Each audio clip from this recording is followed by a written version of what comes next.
Hello friends, welcome back to my channel. हम कर रहे हैं +1 की अकाउंट्स, जिसमें जो है हम फर्स्ट चैप्टर कंप्लीट कर चुके हैं। सेकंड चैप्टर हमारा चल रहा है। सेकंड चैप्टर का ये पार्ट नंबर 3 है। सो स्टार्ट करते हैं। और जो प्लेलिस्ट का लिंक है वो आपको डिस्क्रिप्शन बॉक्स में मिल जाएगा, वहाँ से भी आप चेक कर सकते हैं। 22 टर्म हम ऑलरेडी डिस्कस कर चुके हैं। अभी जो हम डिस्कस करने वाले हैं वो 23rd टर्म से डिस्कस करेंगे। सो हम बात करते हैं स्टॉक की। स्टॉक क्या होता है? स्टॉक वो टेंजिबल एसेट्स होता है जो कि हमने रखा था कि हम उसको जो है सेल करेंगे, बट वो सेल नहीं हुआ, वो बच गया। बचा हुआ माल को हम क्या बोलते हैं? स्टॉक बोलते हैं। मान लो कि आप जो है गुड्स लेके आते हो कि आपके पास 23 आइटम्स हैं, ठीक है, बट आपके जो है 20 आइटम सेल हो गए, 3 जो आपके पास बच गए, तो वो क्या आ गया कि आपका स्टॉक इतना बच गया, वो नहीं बिका, तो वो क्या हो गया? आपका स्टॉक हो गया। स्टॉक में भी ओपनिंग स्टॉक और क्लोजिंग स्टॉक। ओपनिंग स्टॉक क्या कौन सा होता है? लाइक हमारा जो अकाउंटिंग पीरियड होता है 1 साल का, उस अकाउंटिंग पीरियड के फर्स्ट दिन जो हमारा स्टॉक होता है हमारी बुक्स ऑफ अकाउंट्स में, उसको बोलते हैं ओपनिंग, और जो लास्ट दिन होता है उसको हम बोलते हैं क्लोजिंग स्टॉक। मान लो ये साल है हमारा, ठीक है, अकाउंटिंग पीरियड चल रहा है, तो इसके साल के एंड में जो स्टॉक बचेगा उसको हम क्लोजिंग स्टॉक लिखेंगे, और फिर वो नेक्स्ट ईयर में वो क्लोजिंग स्टॉक नेक्स्ट ईयर का क्या बन जाता है? ओपनिंग स्टॉक बन जाता है। नेक्स्ट हम बात करें डिस्काउंट की, तो डिस्काउंट बेसिकली क्या होता है कि बायर्स जो है कस्टमर को अलाउ करता है, उसको प्राइस में किसी तरह से रिड्यूस कर देता है, तो वो उसको क्या मिल जाता है? एक तरह से डिस्काउंट मिल जाता है। आप जो है शॉप पे कुछ लेने गए, आपको जो है डिस्काउंट दे दिया, ठीक है, कि चलो 20 रुपीज़ आपके कम कर दिए, तो वो क्या हो गया? एक तरह से डिस्काउंट हो गया। बट डिस्काउंट की टर्म तो सबको पता होगी, बट डिस्काउंट के भी आगे 2 टाइप होते हैं, ट्रेड डिस्काउंट और कैश डिस्काउंट। ये बहुत कम स्टूडेंट को पता होता है और इसमें कन्फ्यूज़न भी होती है। सो ये मैं आपको क्लियर कर देती हूँ। ट्रेड डिस्काउंट क्या होता है कि लाइक जब जैसे 10% ऑफ लगा हुआ है, 20% ऑफ लगा हुआ है, समर में लगा हुआ, विंटर में, हम ऐसे जाते हैं ना मार्केट में, तो ऐसे वो 20% लिखा होता है, 30%, वो होता है ट्रेड डिस्काउंट, जो पहले से फिक्स होता है कि सेलर ने जो फिक्स किया हुआ कि हम ना इन ड्रेस पे जो है 20% देंगे, इस स्टॉक पे हम जो है अपना 30% देंगे, क्योंकि उनको अपना माल निकालना होता है जो नहीं बिका, है ना। तो एक तरह से वो क्या कर देते हैं? ट्रेड डिस्काउंट लगा देते हैं और कुछ परसेंटेज की फॉर्म में लगा देते हैं। चाहे फिर आप जो है क्रेडिट में परचेस करो, उधार पे लो, चाहे वो आप कैश दे के परचेस कर रहे हो, फिर भी वो आपको जो है उतने ही % डिस्काउंट लगा देगा, तो वो क्या हो गया? आपका ट्रेड डिस्काउंट हो गया, ठीक है। नेक्स्ट हम बात करते हैं कैश डिस्काउंट की। कैश डिस्काउंट हमारा जो है क्रेडिट पे नहीं लगता, मतलब अगर आप उधार पे कोई चीज़ लेते हो तो वहाँ पे जो है आपका कैश डिस्काउंट नहीं लगेगा। कैश डिस्काउंट तभी लगता है तब आप जो है कैश में पेमेंट कर रहे हो, तब कोई चीज़ परचेस कर रहे हो। कैश डिस्काउंट हमारा कभी भी पहले से डिसाइड नहीं होता, एट ए टाइम डिसाइड किया जाता है। लाइक आपने जो है टाइमली पेमेंट कर दी तो बोल दिया चल भाई 10 रुपये छोड़ दिए तुम तेरे, ठीक है, ऐसे मतलब एक तरह से एट ए टाइम आपको डिस्काउंट दिया जाए, और तब आप कैश में कोई पेमेंट कर रहे हो उस टाइम पे डिस्काउंट दिया जाए, जो पहले से सोचा हुआ नहीं होता, उसको हम क्या बोलते हैं? कैश डिस्काउंट बोलते हैं। देन हम बात करते हैं नेक्स्ट टर्म की, बुक्स ऑफ अकाउंट्स। अब बुक्स ऑफ अकाउंट्स क्या होती है? मेनली बुक्स ऑफ अकाउंट्स हमारी जनरल लेजर होगी, जिसके अंदर हम अपने बिजनेस की ट्रांजेक्शन को रिकॉर्ड करते हैं, उसको हम क्या बोलेंगे? बुक्स ऑफ अकाउंट्स बोलेंगे। नेक्स्ट बात करें हम एंट्री की, तो एंट्री क्या है? कोई भी ट्रांजेक्शन होता है, कोई भी इवेंट होता है, तो हम उसको क्या करते हैं? अपनी बुक्स ऑफ अकाउंट में ऐड करते हैं, उसकी एंट्री करते हैं, उसको रिकॉर्ड करते हैं।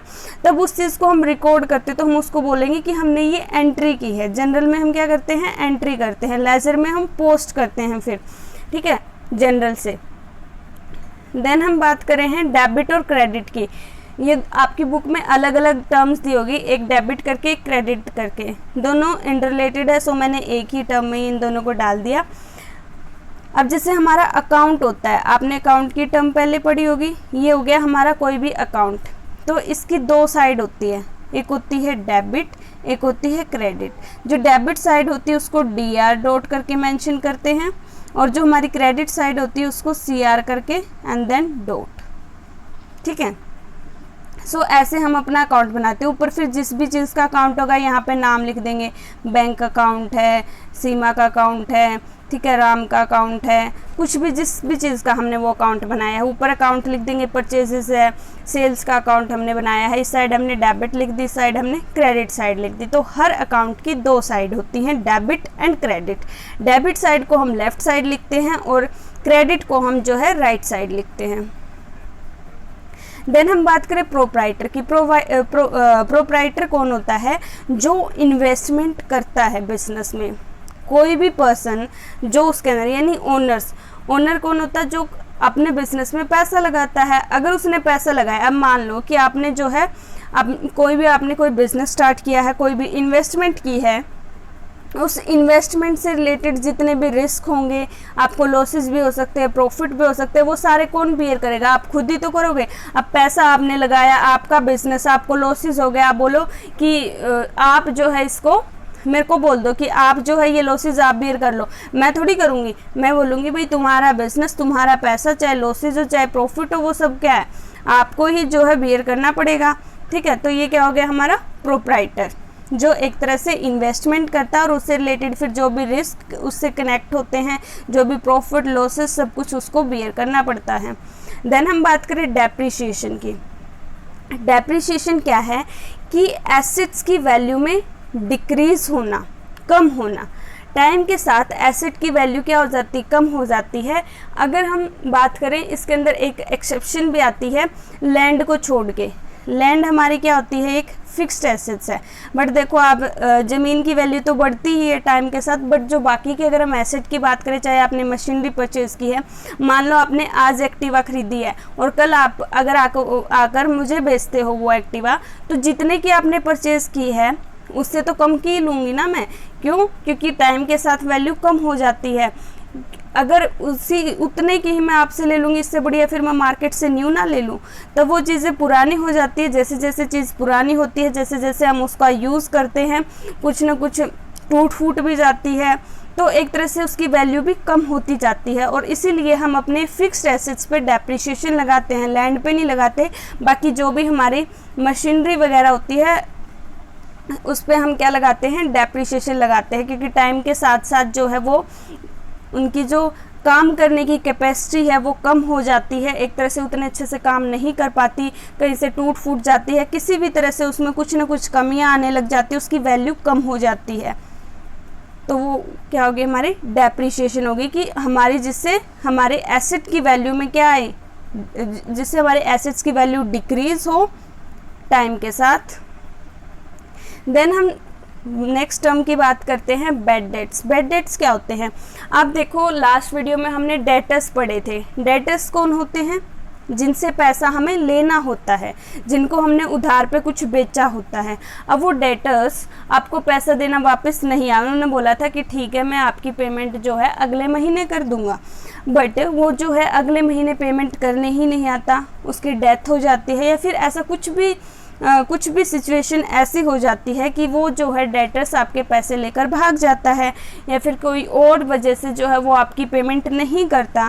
तो अगर जो अमाउंट आप कवर नहीं कर सकते, वो फिर आप जो है बैड डेट्स की एंट्री करते हो। एक तरह से उनको हम क्या बोलते हैं? बैड डेट्स बोलते हैं, जहाँ से हम अपने पैसे, अपनी अमाउंट रिकवर नहीं कर सकते। देन हम बात करें इंसॉल्वेंट। अब इंसॉल्वेंट कौन होते हैं?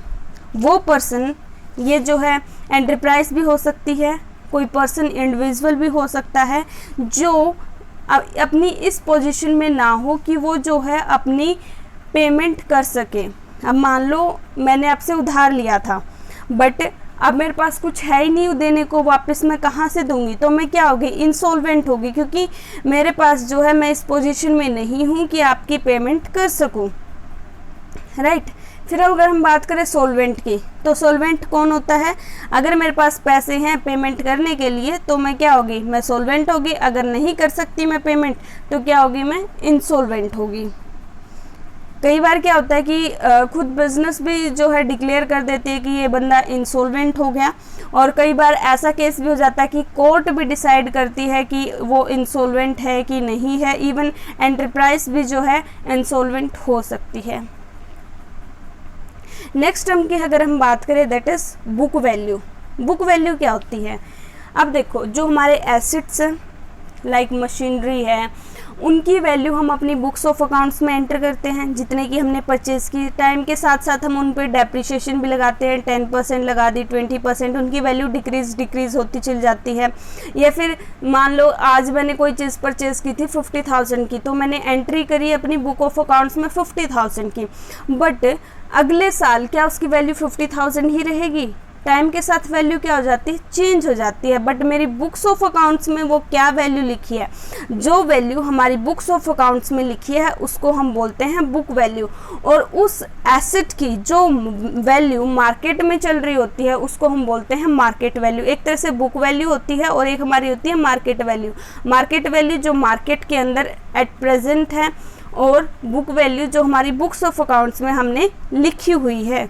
नेक्स्ट हमारी आती है बैलेंस शीट। बैलेंस शीट एक तरह से एक स्टेटमेंट होती है जो हमारी फाइनेंशियल पोजीशन बताती है कि हमारे कितने एसेट्स है, कितनी हमारी लायबिलिटी है, कितने हमारे रिजर्व हैं, या फिर जो भी हमारे अकाउंट का बैलेंस होता है, जिन बुक वैल्यू पे वो जो है सब कुछ हमें शो करता है कि हमारी क्या फाइनेंशियल पोजीशन है, कहाँ पे हम स्टैंड कर रहे हैं। बैलेंस शीट का मैं आपको एक तरह से बता देती हूँ किस तरह से हम बनाते हैं। ये हमारी ऐसे इस तरह से बैलेंस शीट होती है। इस साइड जो है हम अपनी लायबिलिटी लिखते हैं, इस साइड हम अपने एसेट्स लिखते हैं। इसमें पता है क्या, हमारी जो है बाकी के अकाउंट हम जो भी बनाते हैं सब में डेबिट साइड और क्रेडिट साइड होती है, बट जो है हमारी बैलेंस शीट में कभी भी डेबिट और क्रेडिट साइड नहीं होती। इसमें हमारी लायबिलिटी और एसेट्स होते हैं। यहाँ पे हम अपनी सारी लायबिलिटी लिखते हैं, यहाँ पे हम फिक्स्ड एसेट्स, करंट एसेट्स, सारे अपने एसेट्स लिखते हैं। लास्ट में हम दोनों का टोटल करते हैं, और ये टोटल जो है आपका हमेशा जो है इक्वल आना चाहिए। अगर आपका ये इक्वल नहीं आ रहा तब आपको क्वेश्चन में आप खुद बैलेंस शीट बनाओगे तो इसका मतलब आपने कहीं ना कहीं क्या की है, गड़बड़ की है, फिर आपको जो है चेक करना पड़ता है। सबसे ज़्यादा दिक्कत यही होती है जो है एग्ज़ाम में स्टूडेंट की बैलेंस शीट ही नहीं मैच होती, वो आपको आगे पता चलेगा। ठीक है, तो ये होती है हमारी बैलेंस शीट एक तरह से, जो हमारी एसेट्स, लायबिलिटी, कैपिटल, रिजर्व, हमें सब कुछ जो है हमारा क्या बैलेंस है, और ये हम जो है साल के एंड में, जो हमारा अकाउंटिंग पीरियड होता है उसके एंड में बनाते हैं, ये देखने के लिए कि हमारी फाइनेंशियल पोजीशन क्या है, हम कहाँ पे स्टैंड कर रहे हैं। ये सारी चीज़ें जो हम साल के एंड में बनाते हैं। तो ये थी जी हमारी बैलेंस शीट। तो ये जितनी भी बेसिक टर्म्स थी अकाउंटिंग की, ये हमने कवर कर ली है सारी 3 पार्ट में जो वीडियो बनाई गई है। और इसके अलावा कोई और टर्म ऐसी है जिसमें आपको कन्फ्यूज़न है, या फिर जो मैंने करवाई है उनमें से भी किसी में कोई कन्फ्यूज़न है तो आप मुझे बता सकते हो। मैं जो है वीडियो आपको प्रोवाइड करवा दूँगी, या फिर ऐसे ही आपको जो कमेंट बॉक्स में रिप्लाई कर दूँगी अगर कोई छोटा मोटा डाउट होगा। इसके अलावा जो है नेक्स्ट वीडियो में हम इसके जो है MCQ क्वेश्चन करेंगे, एंड देन 3rd चैप्टर हम स्टार्ट करेंगे। So thank you so much for watching. Please like, share and subscribe my channel. Bye bye, take care, have a good day.